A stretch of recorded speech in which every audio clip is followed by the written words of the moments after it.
चौहान के और आप देख रहे हैं बिंदास बोल। हमेशा की तरह हम आपके सामने लेकर आए हैं आज एक फिर ऐसा मुद्दा जिस मुद्दे पर आपको बोलना है। जी हाँ, बेखौफ होकर बिंदास में बोलना है, क्योंकि ये मुद्दा जुड़ा है आपसे, हमसे, हमारे इस प्यारे देश से, और इस प्यारे देश में लोकतंत्र बना रहे इससे।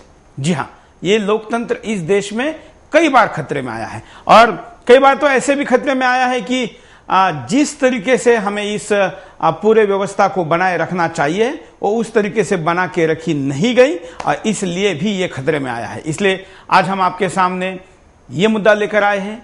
आज हम आपको पूछ रहे हैं कि क्या देश में आपातकाल जैसी स्थिति है।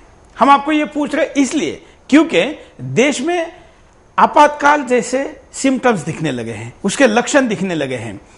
अन्ना हजारे के आंदोलन को, देश में भ्रष्टाचार खत्म करने के लिए जो आगाज हुआ है उसको रोकने के लिए सरकार कदम उठा रही, और वो भी अलोकतांत्रिक तरीके से। टीम अन्ना दिल्ली में अनशन करना चाहती है, वो भी उस रास्ते से जिसका नाम बार बार ये सरकार लेती है, उस गांधीवाद के रास्ते से, अहिंसा के रास्ते से, शांति के रास्ते से। लेकिन सरकार ने पहले भी जैसे अन्ना को इस विषय पर परमिशन नहीं दी थी, अभी भी नहीं दी है, और फिर दोहरा रही है इतिहास, ना कि केवल अन्ना आंदोलन का बल्कि जयप्रकाश नारायण के आंदोलन का। हम कहेंगे कि देश में जब लोकतंत्र पूरी तरीके से ध्वस्त किया गया था और अलोकतांत्रिक तरीके से, अर्थात इमरजेंसी के नाम पर जो सरकार चलाई गई थी, क्या वैसे ही स्थिति अब है? क्या कहना है आपका?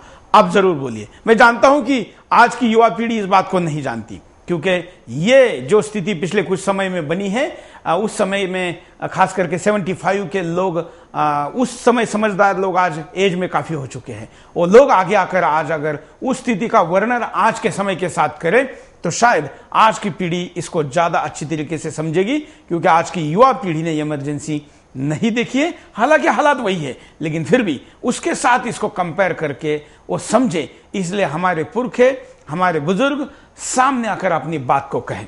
आपके हम कॉल लेंगे, हमारे साथ अतिथि भी जुड़े रहेंगे, और भी कई लोग आज के कार्यक्रम में हमारे साथ फोनों पर भी आएंगे। लेकिन उसके पहले नजर डालते हैं मुद्दे पर।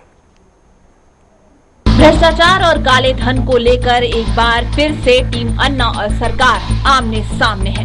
एक और जहां टीम अन्ना हर हाल में 25 जुलाई से दिल्ली के जंतर मंतर पर अनशन करने के लिए तैयार है, तो वहीं दूसरी ओर सरकार उसे निरस्त करने के लिए अपनी हर ताकत को आजमा रही है। इस बार टीम अन्ना आर पार के मूड में है। ऐसे में ये महसूस होता है कि देश के अंदर आपातकाल जैसे हाल हो गए हैं। यहाँ सवाल खड़ा होता है कि क्या सरकार अन्ना हजारे की ललकार से सहमी हुई है, या फिर देश के अंदर आम आदमी की आवाज को दबाना और कुचलना चाहती है। आज देश का हर नागरिक सरकार से सिर्फ एक ही सवाल कर रहा है, भ्रष्टाचारियों पर लगाम सरकार आखिर कब कसेगी? विदेशों में जमा काला धन वापस कब आएगा? मगर सरकार ने आम आदमी के दर्द और कराह को नजरअंदाज कर दिया है। मानो आज के हालात में देश का हर एक आदमी आपातकाल से गुजर रहा है। 12 जून 1975 को इलाहाबाद हाई कोर्ट के न्यायाधीश JML सिन्हा ने 1971 के लोकसभा चुनाव में उत्तर प्रदेश से निर्वाचित तत्कालीन प्रधानमंत्री इंदिरा गांधी के निर्वाचन को अवैध घोषित कर दिया। 26 जून 1975 को राष्ट्रपति फखरुद्दीन अली अहमद ने आंतरिक सुरक्षा एवं अव्यवस्था के नाम पर आपातकाल की घोषणा कर दी। आपातकाल जनवरी 1977 तक चलता रहा। उस दौरान सरकार ने प्रतिष्ठित राजनीतिक नेताओं, कार्यकर्ताओं और गैर राजनीतिक व्यक्तियों की गिरफ्तारी की। प्रेस पर सेंसरशिप लगा दी गई। बिना किसी न्यायिक जांच के कुछ संगठनों को प्रतिबंधित कर दिया गया। साथ ही महानगरों को सुंदर बनाने के नाम पर कई लोगों को बेघर कर दिया गया। लोग आजाद भारत में गुलाम हो गए थे। लोकतंत्र के अंदर हुए इस काले अध्याय का पुरजोर विरोध होता रहा। आखिरकार 18 जनवरी 1977 को राष्ट्र के नाम संदेश प्रसारित करते हुए इंदिरा गांधी ने लोकसभा भंग कर चुनाव कराने की घोषणा कर दी। उस दौरान विरोधियों ने नारा दिया था, तानाशाह बनाम लोकतंत्र। लगता है इस बार का नारा होगा, भ्रष्टाचार बनाम लोकतंत्र। आपातकाल के दंश को लोग भुला नहीं पाए थे। आपातकाल के बहाने प्राप्त अतिरिक्त शक्ति का नौकरशाहों ने जमकर दुरुपयोग किया। अब लगता है वही स्थिति देश के अंदर एक बार फिर से आ खड़ी हुई है, जहां पर नेता और नौकरशाह देश को लूट रहे हैं। लोगों के ऊपर सरकार और पुलिस दोनों मिलकर अत्याचार कर रहे हैं। तो ऐसे में सवाल खड़ा होता है कि क्या देश में आपातकाल जैसी स्थिति है? यही है आज बिंदास बोल का मुद्दा। आप भी दे सकते हैं अपनी बेखौफ राय।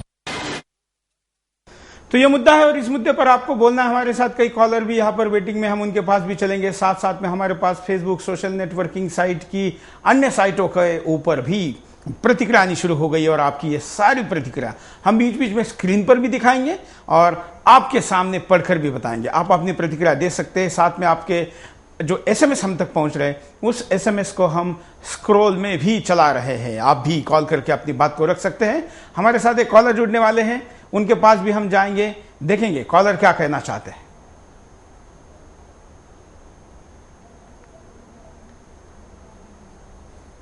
हम कॉलर के पास चलते हैं। शायद अभी हम तकनीकी कारणों से आपको कॉलर से बात नहीं करा पा रहे। हम आपको कारण दिखाते कि क्या कारण है, हम क्यों कह रहे हैं कि इमरजेंसी के हालात है। देखिए, 100% गारंटी। हक को दबाना। भारत एक लोकतांत्रिक देश है।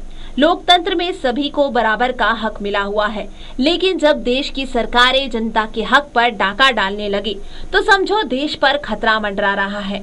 आज ऐसा ही हमारे देश में देखने को मिल रहा है। जिन प्राकृतिक संसाधनों पर जनता का हक है उन्हें भ्रष्टाचारी खा रहे हैं।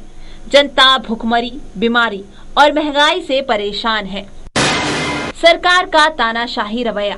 जब सरकारें जनता की बात नहीं सुनती तब सरकारों का तानाशाही रूप सामने आने लगता है।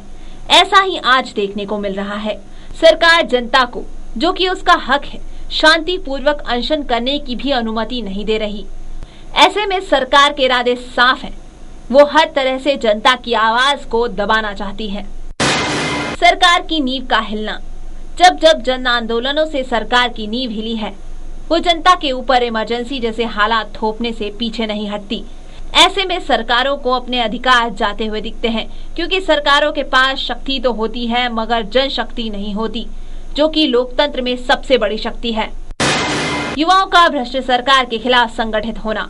जब जब सरकारों ने देश के लोकतंत्र में अपनी शक्ति के दम पर देश के लोकतंत्र को तार तार किया, तब तब देश का युवा सरकार के इस षड्यंत्र के खिलाफ उठ खड़ा हुआ।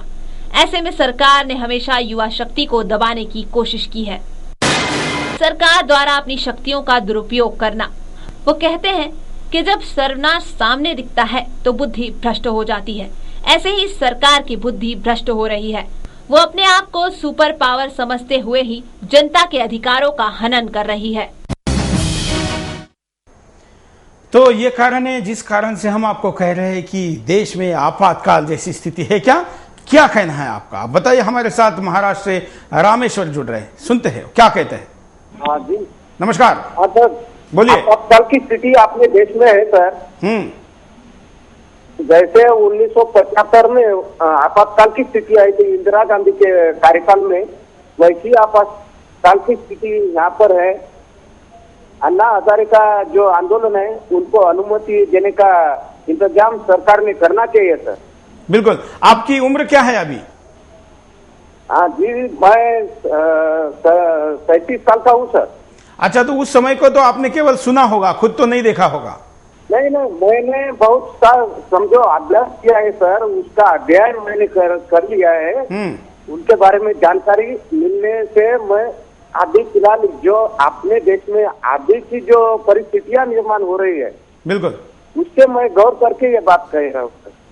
धन्यवाद। जो आज भी ऐसे कई लोग हैं जिन्होंने आपातकाल को अभ्यास के रूप में, स्टडी के रूप में, जानकारी के रूप में लिया है और खास करके ये स्थिति ही ऐसी बन रही है कि बातों बातों में लोग तो यहां तक बोलते हैं कि अंग्रेजों का जमाना भी इससे बेटर था। हालांकि इस बात से मैं सहमत नहीं हूं, क्योंकि गुलामी हमेशा गुलामी होती है और उसका समर्थन कभी नहीं किया जा सकता। कहते हैं कि तोते को अगर सोने के पिंजरे में भी रखे तो है तो वो पिंजरा ही। इसलिए स्थिति कैसी भी हो, हालांकि आज की स्थिति में सरकार के साथ जाने वाले भी कई लोग हैं। समाज का ज्यादातर तबका, अन्ना हजारे जैसे लोग, बाबा रामदेव जैसे लोग, या सुब्रमण्यम स्वामी से लेकर सरकार के खिलाफ और खास करके भ्रष्टाचार के खिलाफ लड़ने वाले कई लोगों के साथ है, लेकिन कुछ तबका अभी भी सरकार के साथ ही। इसलिए लोगों को लगता है कि ये इसको हम आपातकाल कैसे कहें, हम इसको उस स्थिति से कंपेयर कैसे करें। हम इस बात को हमें हमेशा ध्यान रखना पड़ेगा कि 2-1% लोग हमेशा ही उस सत्ता के साथ होते हैं जो सत्ता दमनकारी भी क्यों ना हो, वो सत्ता पराई भी क्यों ना हो, आक्रामक भी क्यों ना हो, या किसी भी की क्यों ना हो। ऐसे लोगों के साथ 2% लोग हमेशा होते। वो ब्रिटिशों के साथ भी थे, वो मुगलों के साथ भी थे, और वो हमारे देश में कुछ हिस्सों में दूसरे देशों का राज्य था, वहां पर भी ये स्थिति थी, और दुनिया भी में ऐसे कई जगह होता है। आज भी ये स्थिति हमारे पास है। एक और कॉलर के पास चलते हैं, देखते हैं। नमस्कार। नमस्कार सर, मैं नीरज कुमार मोदी नगर से बोल रहा हूँ सर। बोलिए नीरज जी, क्या कहना है आप? जी, जून 1975 में इस देश में इंदिरा गांधी जी ने इमरजेंसी लगा दी थी, आपातकाल लागू कर दिया था, और उनका इलाहाबाद हाईकोर्ट ने उनका चुनाव निरस्त कर दिया था। राजनाथ उनके सामने प्रत्याशी थे। जनता चाहती थी कि कांग्रेस की नीतियों से उब करके जनता एक नया विकल्प चाहती थी, लेकिन जब इन्हें कांग्रेस का हार शुरू हुई तो उन्होंने इस देश पर आपातकाल लाद दिया। उसका परिणाम कांग्रेस को ये झेलना पड़ा कि 1977 में कांग्रेस का सारे देश से सबूता साफ हो गया और एक नया विकल्प देश में खड़ा हुआ। उसी परिस्थितियों में आज का मुद्दा बहुत ज्यादा प्रासंगिक है कि कांग्रेस केवल उसी नक्शे कदम पर चल पड़ी है। आज इंदिरा जी नहीं है, लेकिन उनकी जगह सोनिया गांधी जी बैठी हुई हैं, और उन्होंने आज इस देश में जो जयप्रकाश नारायण के द्वारा समग्र संपूर्ण क्रांति का आंदोलन जो चला था सन 75 के दौरान, वही आंदोलन आज उस रूप में अन्ना हजारे जी द्वारा एक संपूर्ण क्रांति का आंदोलन चला है। और उस व्यक्ति को जिसका सारा चरित्र सच दुनिया जिसके चरित्र का लोहा मानता है, जो आज के यूथ का आइकॉन के रूप में उभर रहे हैं अन्ना हजारे जी, उनको अनशन की अनुमति ना देना लोकतंत्र की हत्या है। तो यहाँ लोकतंत्र कैसा है? फिर तो ये तानाशाही है कि जंतर मंतर जो नियत है उस पर कोई भी व्यक्ति जा सकता है, परमिशन लेकर के आप शांतिपूर्वक अनशन कर सकता है। कहने का मतलब ये है, कांग्रेस गांधी जी का पीछा नहीं छोड़ रही, अपने आप को गांधीवादी बताती है, लेकिन अंग्रेजों ने भी गांधी जी को ऐसी जगह मुहैया कराई है, अनशन करने का अधिकार अंग्रेजों ने भी दिया है, और शांतिपूर्ण आंदोलन हुए।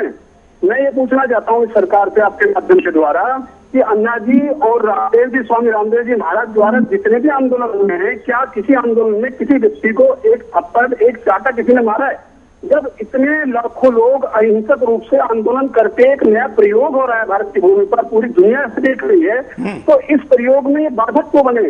यहाँ तो लगता है मुझे कि विदेशी जो धन है उसका मुद्दा उठाते हैं तो इनका पैसा विदेशों में, इसलिए ये लोग चुप इस बात को दबाना चाहते हैं। लेकिन जनता इस बात को देखती है कि आप इस तरह से निरंकुश होकर के जनता की भावनाओं का दमन नहीं कर सकते, इसका परिणाम आपको भुगतना पड़ेगा। बिल्कुल। अन्ना जी किसी पार्टी से मतलब नहीं है, किसी संगठन से जुड़े नहीं है। अन्ना जी हम पूरे देश के, हिंदुस्तान के 121 करोड़ लोगों के हैं। स्वामी रामदेव जी महाराज किसी पार्टी से जुड़े हुए नहीं है, पूरे देश के लिए काम कर रहे हैं, और वो उनके काम करने का सकारात्मक रवैया।